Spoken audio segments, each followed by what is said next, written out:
Skylar Williams, a college student and young mother.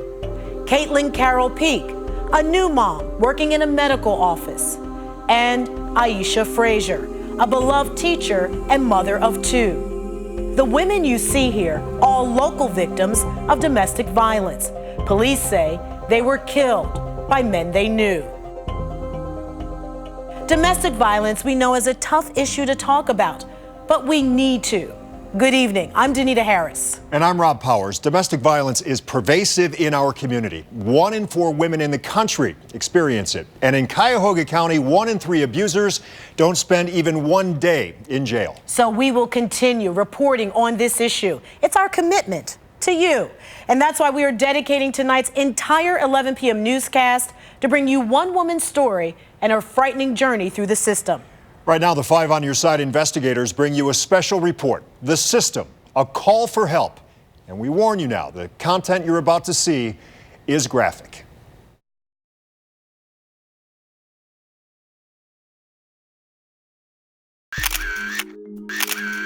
He was literally beating her up and she went to crash into that tree. Who's the guy? I feel like the system is failing me. This is the 5th time I'm calling now.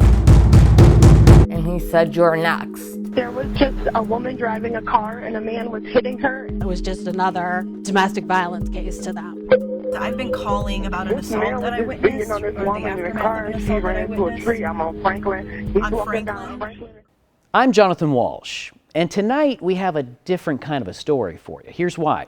We were already out reporting on road conditions on Cleveland's west side when producer Sama Assad and photographer Rob Klein and I witnessed the aftermath of a brutal domestic assault, a woman being beaten inside of her car. And as journalists, we don't normally get personally involved in stories, but we didn't really feel like journalists in that moment, right? We just felt like we needed to help. Like anybody would, I think our gut reaction was, we got to do something about this. Right? Absolutely, and because of all that, we followed this case every step of the way for more than a year.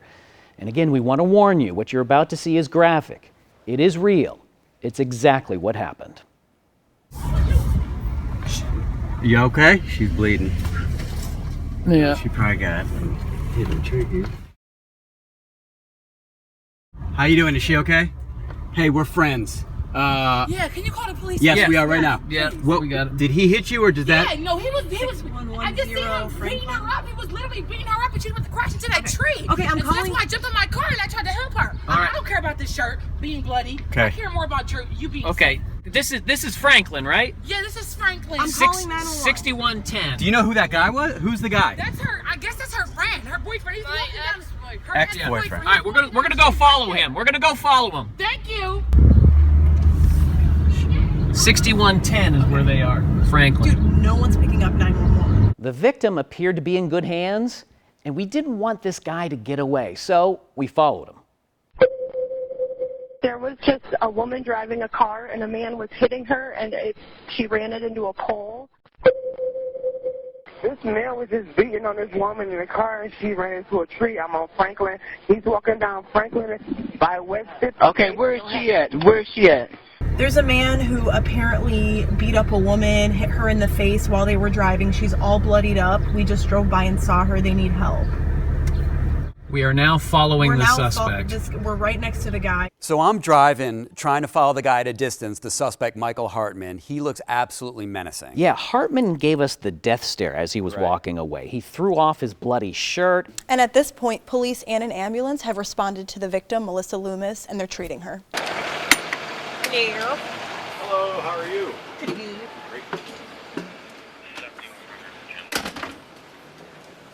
All right, ma'am, we got one of the police in here to ask you some questions, okay? Oh my, yeah, you did get assaulted. Yeah, it sounds like he was doing a pretty good number on her. The only thing that stopped him was, I think they left. Yeah, there was two other women driving down the street, I guess, and saw him like hitting her in the car and got out of their car and pulled him out.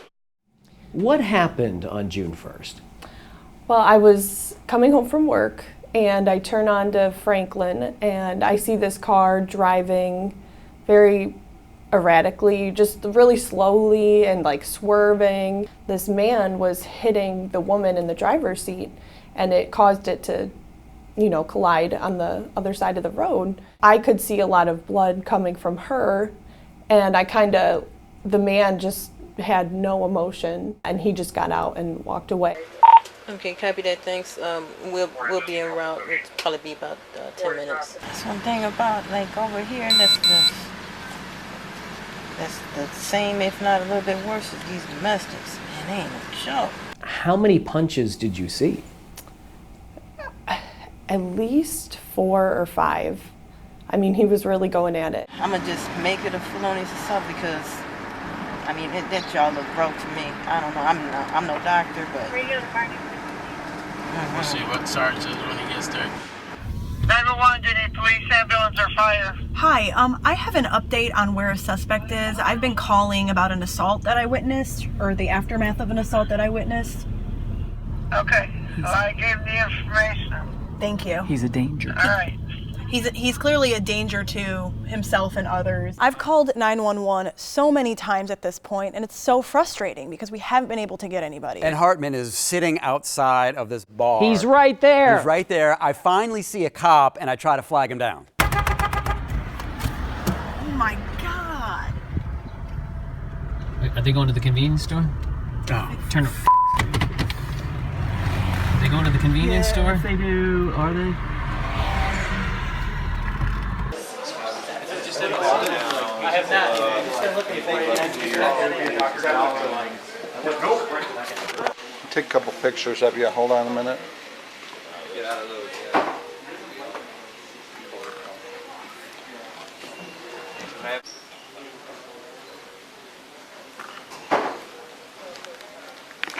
Good.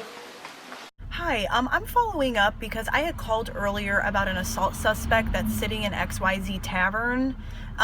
Police have not shown up yet, and this is the 5th time I'm calling now. I'm trying to figure out when police will be by to pick this guy up. Before we can go pick this guy up, we have to confer with the victim, and we've been with her so we can get the details of exactly what happened, and she has to want to file charges against him. We can't just go pick him up if she doesn't want to file charges against him. What do they mean they can't pick him up? Of course police can go and pick him up. We've done all this reporting on domestic violence, and we know that police can go make an arrest.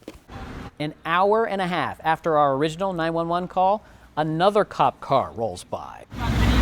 And I jumped out, tried to flag him down. She's at the hospital. Yeah. Oh, okay. You got it? Yeah. I can't put him on my back seat. I got my dog. We've been waiting forever. We finally have a cop, but he's a canine officer. He's got a dog in the back of his car. He can't make an arrest. Now what? He decided to grab me by my hair and start punching me in my face. And he had pinned me in between both seats and was just punching me and punching me. Okay, we gotta arrest him because he beat this girl up pretty bad. I don't know why the news media is over there, but he beat her up pretty bad, and she may have some broken bones in her face, for all we know. Hey Paul, we're on our way. We're on about 38th in Detroit, so we'll be there within seconds. Okay. And with them guys with the media, I'm like, okay, this is something, because they're like, we've been trying to get a car for an hour. I'm like, oh, great, all right. So Well, if it came over silly, I know, but I didn't know the whole story. And yeah, we like, had a car over there, and he was gone. 8273. She needed to go to the hospital, Yeah, so that's where we went. Yeah, no, but I mean, you know how it goes. Like, Yeah. Then the next thing, the story isn't about. It's about they couldn't get a policeman for an hour. Oh yeah, no problem.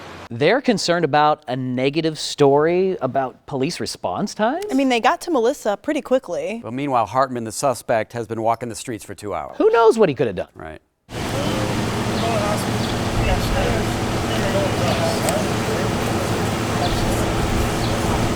We got him, and he's under arrest. And please press charges on this. I will. My phone rang. It just comes up Cleveland, Ohio, so I answered it. It was Mike, and he said, "You're next." Michael, it's Jonathan Walsh from News Channel 5. We need to talk to you about this warrant for your arrest. He owed me $40. He got in my truck. He kind of had a crazy look on his face. As soon as I asked him to get out of my truck, he grabbed the left side of my head and started punching me. I mean, it was...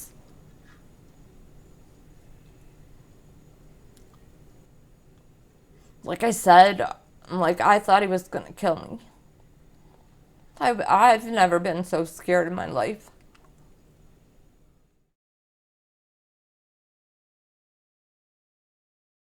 After all that it took to arrest him, Hartman never shows up in court. And he's still on the loose. He's still out on the street. Yeah. And he happens to have a violent criminal past, too. So they issue a warrant for his arrest.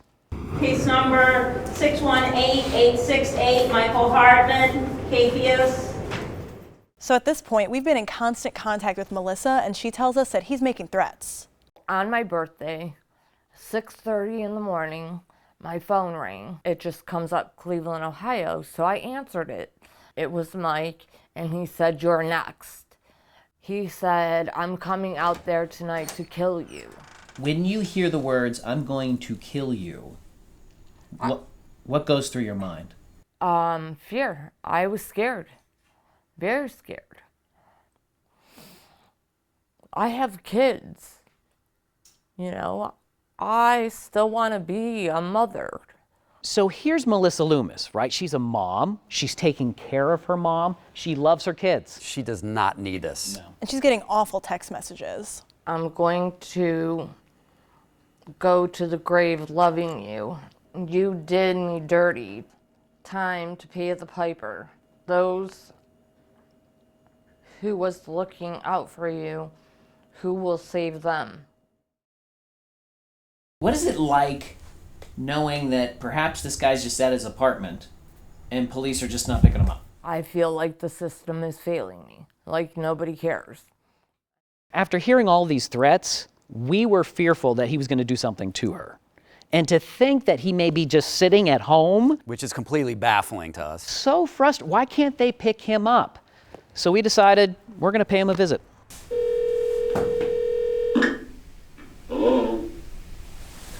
Hello, Michael. Yeah. Hi, it's Jonathan Walsh. I need to talk to you real quick. Can you come out? Who? Sir, it's Jonathan Walsh, and I need to talk to you real quick. Can you come out?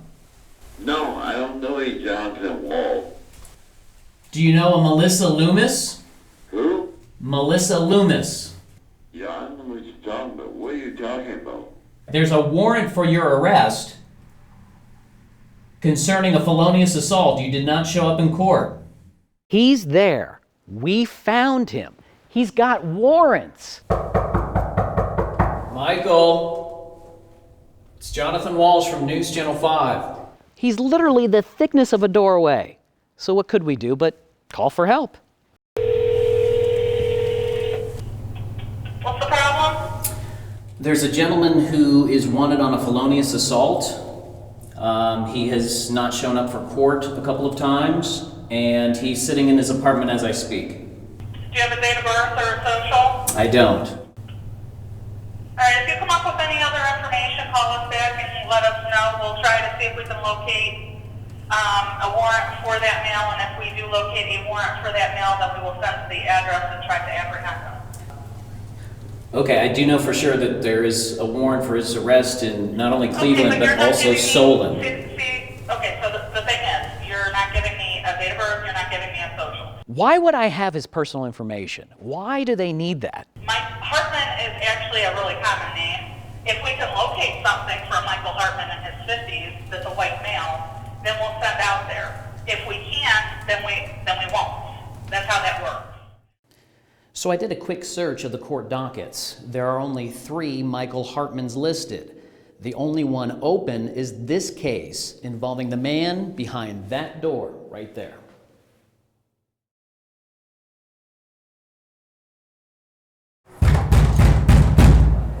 Mr. Hartman! He answered the buzzer. This was 12:30. Can you open the door for me? Himself as Michael. What I'm not allowed to go in. We don't have a search warrant. Okay, so I cannot go in. There is a warrant, though, for his arrest. I understand that. Police finally arrive. They have all the information they need. They don't have a warrant. Why would they not show up with a warrant? He's right there. I'm going to call my boss, see what he wants to do. How you doing? Good, how are you? Good.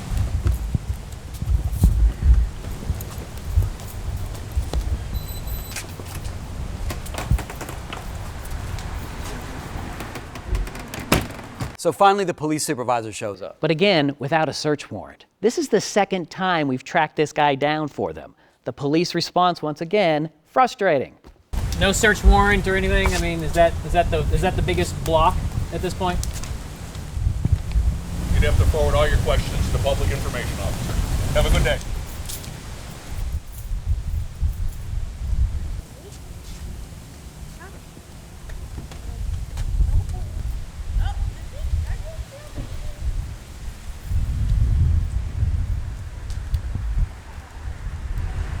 You got a shot of them just walking away? Yeah. So Melissa's best friend Stephanie has also played such a critical role in all of this. There every step of the way for Melissa. And she's also been calling the sheriff's office, trying to get them to pick Hartman up. I made a call. I actually had made 2 calls, one previously where nothing was done to the sheriff's department, and then I made a second call and spoke directly to a woman. I just felt like, yeah, they weren't taking it seriously at all. Like, it was not a big deal. It was just another, domestic violence case to them. Finally, October 4th, 3 months, by the way, since he hasn't shown up in court, we get the news. Hello? Hello, Melissa. Yes. Hey, it's Jonathan Walsh from News 5. Hi, how are you? I'm doing okay, doing all right. We've heard that Michael Hartman has been arrested. How do you feel now he's in custody? I am so happy and relieved. I kind of felt like I had no choice. I'm getting my day finally.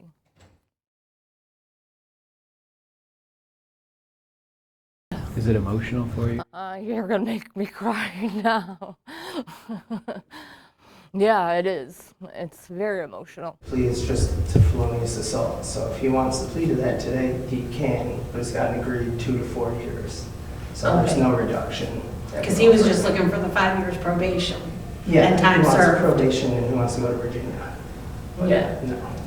Okay. Yeah. All right. No, but actually, it's probably better if you wait out here because once we start, you'll have to go outside anyways. Melissa wanted a trial, but behind closed doors, something changed and a plea deal was on the table. All rise. You may be seated. Your Honor, in consideration for that anticipated guilty plea, the state of Ohio would move this honorable court to add the attempt statute.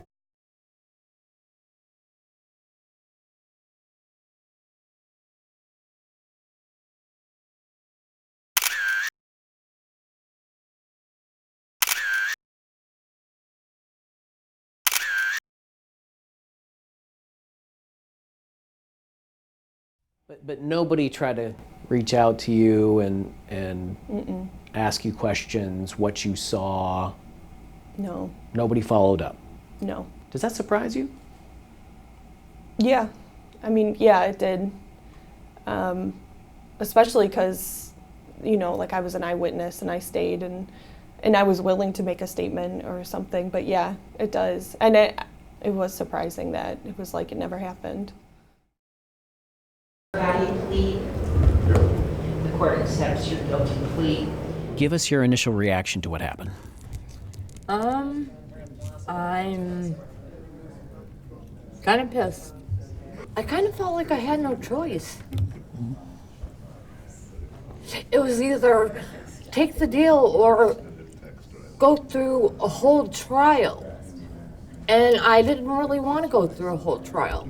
I want this to be over with. But I mean, there's a good possibility he can get away with a year of prison.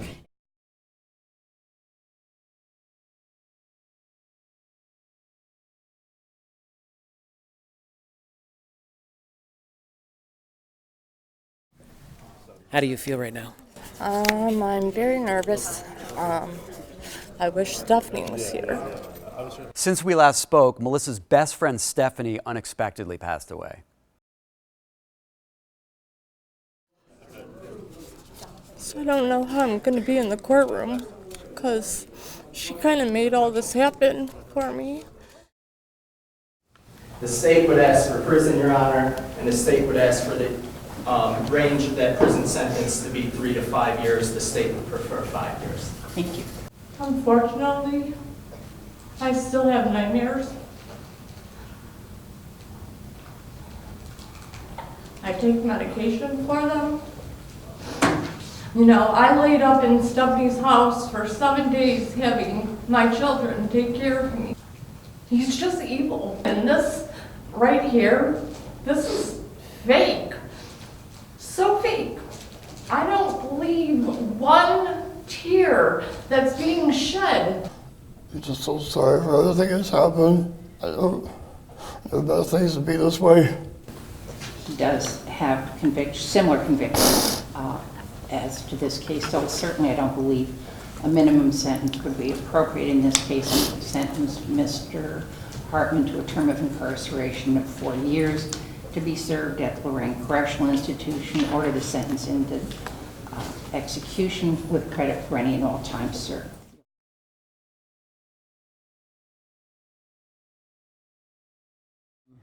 Melissa, give us your initial reaction.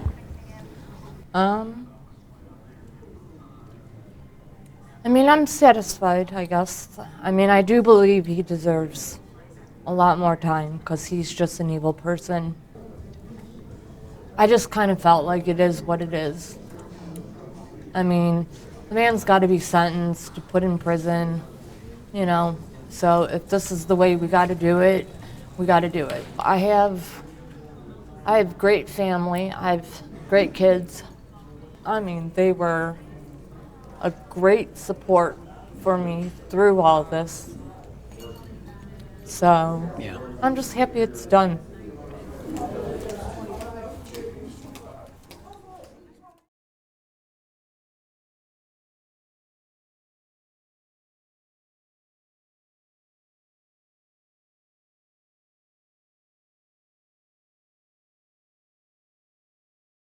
But you didn't crash into that tree. Okay, I'm and calling. That's why I jumped in my car and I tried to help her. I've been calling about an assault that I witnessed. And it was just punching me. Hello, Michael. And he said, "You're next." Mr. Hartman! I still have nightmares. Sentence Mr. Hartman to a term of incarceration of 4 years.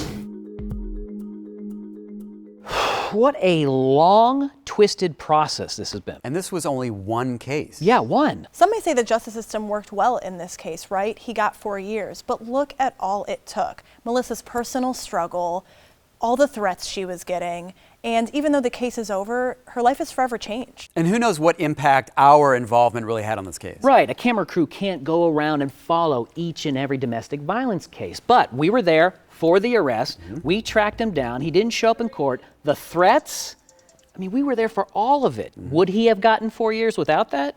Who knows? What we do know, based on our research, is domestic violence abusers are rarely sentenced to prison. And for survivors like Melissa, it's a constant struggle through the system. We want to thank you for joining us tonight and taking this journey through the system. Good night.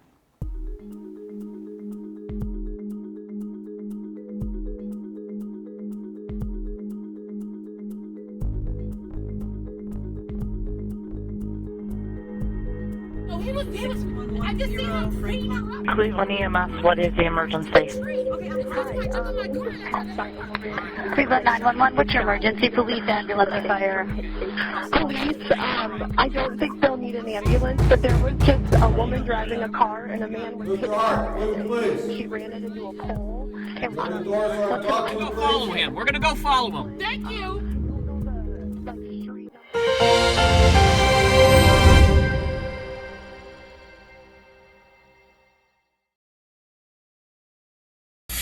He decided to grab me by my hair and start punching me in my face. Melissa Loomis, the victim in our recent documentary about domestic violence. I thought he was going to kill me.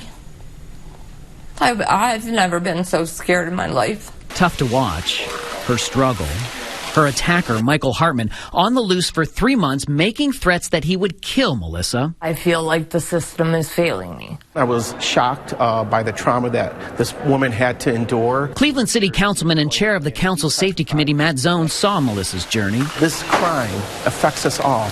A crime against any woman is a crime against all of us. You didn't see this in the documentary, but Councilman Zone showed up at the scene in 2017 when police finally arrested Hartman nearly 2 hours after our News 5 crew kept calling police, telling them where Michael Hartman was.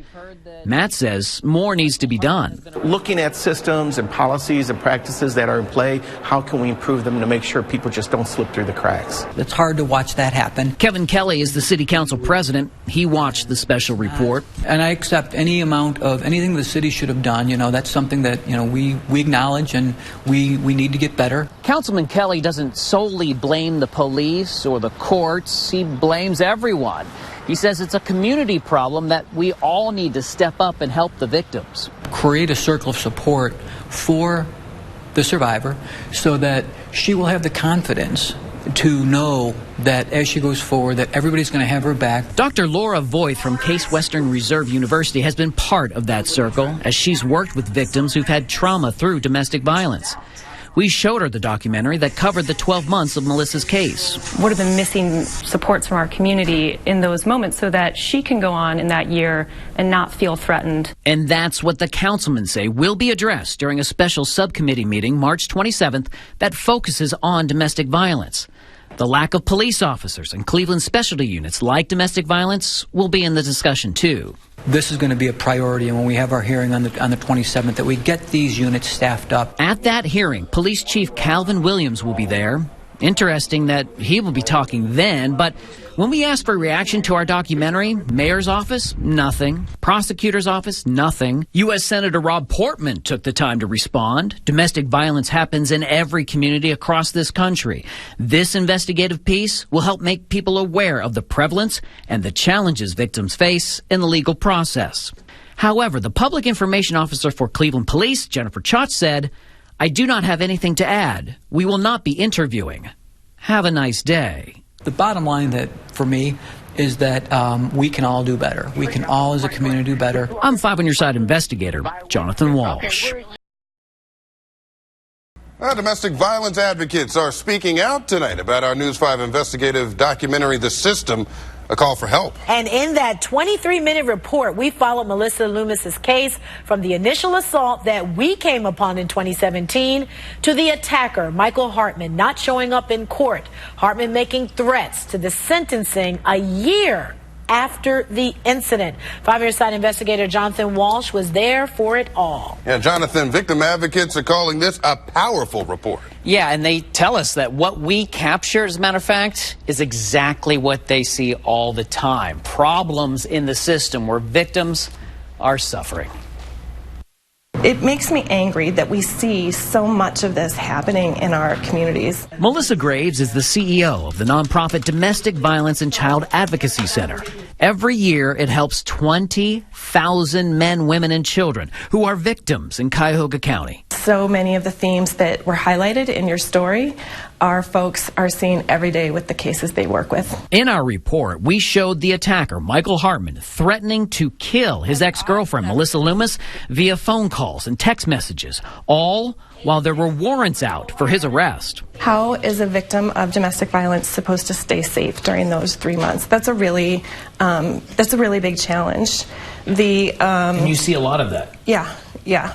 Like constantly? Yeah. How dangerous is that time between 0 and 3 months? That's a very dangerous. Well, it's very dangerous. You saw he sent her text. Victoria Grant, who also works with the center, agrees. She knows resources to follow up on warrants are thin, but when abusers are on the loose, that's a troubling time for victims, just like Melissa Loomis. How to be able to provide the capacity to go and serve these warrants. That's a big problem, huh? Absolutely. They say another crack in the system, plea deals that lessen the charge against the attackers. We need to figure out how to do better to get domestic violence charges on the record so that we see that record of violence. That's important because if that abuser commits another domestic violence crime, the judge can impose a harsher sentence based on the previous convictions. Victims are frustrated with the plea. Victoria says there also needs to be more help for dispatchers. In our documentary, we showed one dispatcher saying they couldn't pick up Hartman unless Melissa Loomis wanted to press charges. That is not true. And that's why we try to do education and training with dispatchers and law enforcement officers so that they can know exactly what the laws are. And these experts tell us when it comes to the system, we're really talking about human beings, what they're doing right and what needs significant improvement. Attitudes and the belief systems of the people also need to change in order for those systemic changes to happen. And another area that Victoria pointed out to us, News 5 tracked down a witness to the assault on Melissa Loomis. We talked to her, and police did not. Victoria says they should have absolutely reached out to that witness. And one last thing, guys. The advocates told us that if we can't be honest about our community's shortcomings, shortfalls in helping the victims, we're failing. Right. Starts now. In a nutshell, it's a communications issue, not just for the communications section, but for the division as a whole. The 5 on Your Side investigators. Breaking news today that Cleveland Police Chief Calvin Williams launched a comprehensive internal investigation of his department. This is in direct response to the News 5 domestic violence documentary, The System, a call for help that uncovered major mistakes made during our 12-month-long investigation. Tonight, in a rare event, Chief Williams sits down with 5 on Your Side investigator Jonathan Walsh and gets candid about what went wrong and what they're doing about it. We want all those calls for services to be handled in a proper manner, and this wasn't. Cleveland Police Chief Calvin Williams and 2 commanders launching the internal investigation just days after our documentary aired. And I think we all agree that there are some things we should do better. In June 2017, Michael Hartman brutally assaulted Melissa Loomis and walked away. 5 on Your Side investigators came across the aftermath. Who's the guy? That's her. I guess that's her friend. Her boyfriend. He's walking down. Her Ex-boyfriend. All right, we're gonna go follow him. We're gonna go follow him. We kept calling and calling 911, telling police exactly where Hartman was so they could arrest him. Police have not shown up yet, and this is the 5th time I'm calling now. We have an internal investigation, and then we'll find out what happened with everybody involved, from the call taker to the officers on scene, and if there's accountability measures to be taken, then we'll take those. The second time we tracked down Hartman was right here at his apartment. Michael. He had skipped out on court. He was making threats against Melissa, saying he was going to kill her. And it took 3.5 hours for police to arrive, only for them to walk away without doing a single thing to apprehend Hartman. The second issue comes up, and making the arrest after a warrant is issued, we're looking at the entire process to make sure we do a better job. How do you feel about that? Good. Good, because they did mess up. Melissa reacting to the new internal investigation, remembering what it was like during the time when Hartman was on the loose. He said, I'm coming out there tonight to kill you. I feel like the system is failing me. Like nobody cares. What goes through your mind when you hear a victim saying, what about me?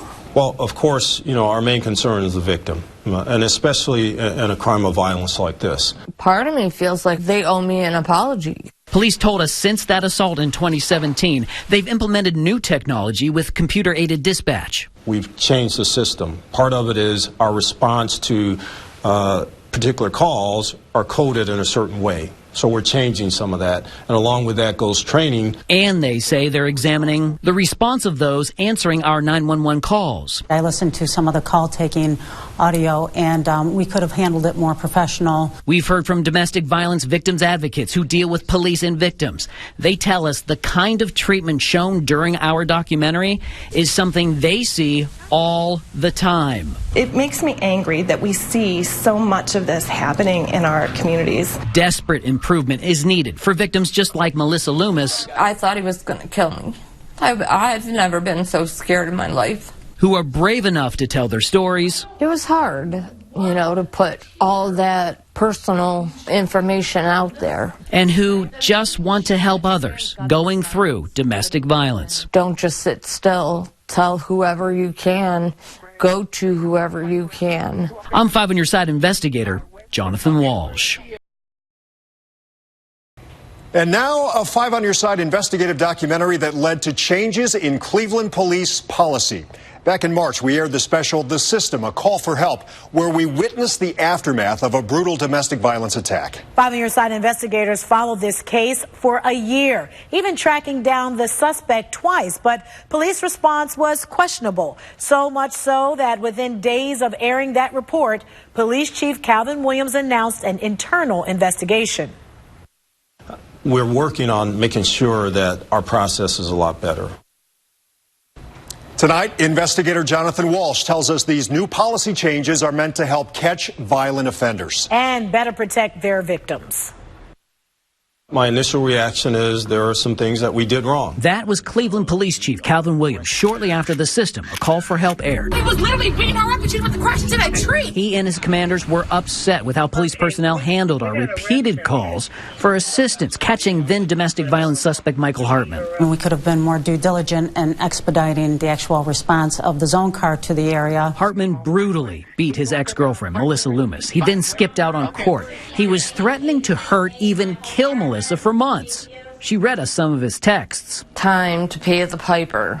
Those who was looking out for you, who will save them? 5 on Your Side investigators tracked Hartman down at his apartment on Cleveland's west side, but officers didn't show up for 3.5 hours. When they did, no search warrant in hand, and they walked away. Every victim is important, and our response to this particular case is problematic. After weeks of 5 on Your Side investigators asking for the results of its internal investigation as to what went wrong, the mayor's office released this new policy change. It's from Police Chief Calvin Williams about responding to violent felony warrant calls like this. What do you think about this change? I think it's great. Cleveland City Council President Kevin Kelly explained that police will now immediately process these kinds of calls and expeditiously dispatch them according to priority. You might remember the pushback we received when we stood right in front of Hartman's apartment, calling police over and over again, telling them Hartman had warrants. If we can locate something for Michael Hartman in his 50s that's a white male, then we'll send out there. If we can't, then we won't. That's how that works. Well, here's how it works now. The dispatcher will send a car to the suspect's location right away while the warrant is being verified. That will cut down on time getting police to the scene. I think that this is going to go a long way towards providing a better response for people like Melissa. Plus, every effort shall be made to contact units that have experience with fugitive warrants. The Deputy Chief of Field Operations, the Commander of Special Services, and the District Commander shall be notified via Code Red. Just raising the significance and the severity and the seriousness of these types of calls. Part of our process going forward is to make sure that those certain units are included on incidents such as this. How do you feel about that? I'm happy. We asked Melissa about the policy changes after she courageously told her story. I would really hate to see, people go through what I went through because it was horrifying. Melissa says she thinks it will help other victims down the line, but also admits, I wish they would have made these changes before what happened to me because it would have been less stressful. I'm 5 on Your Side investigator Jonathan Walsh.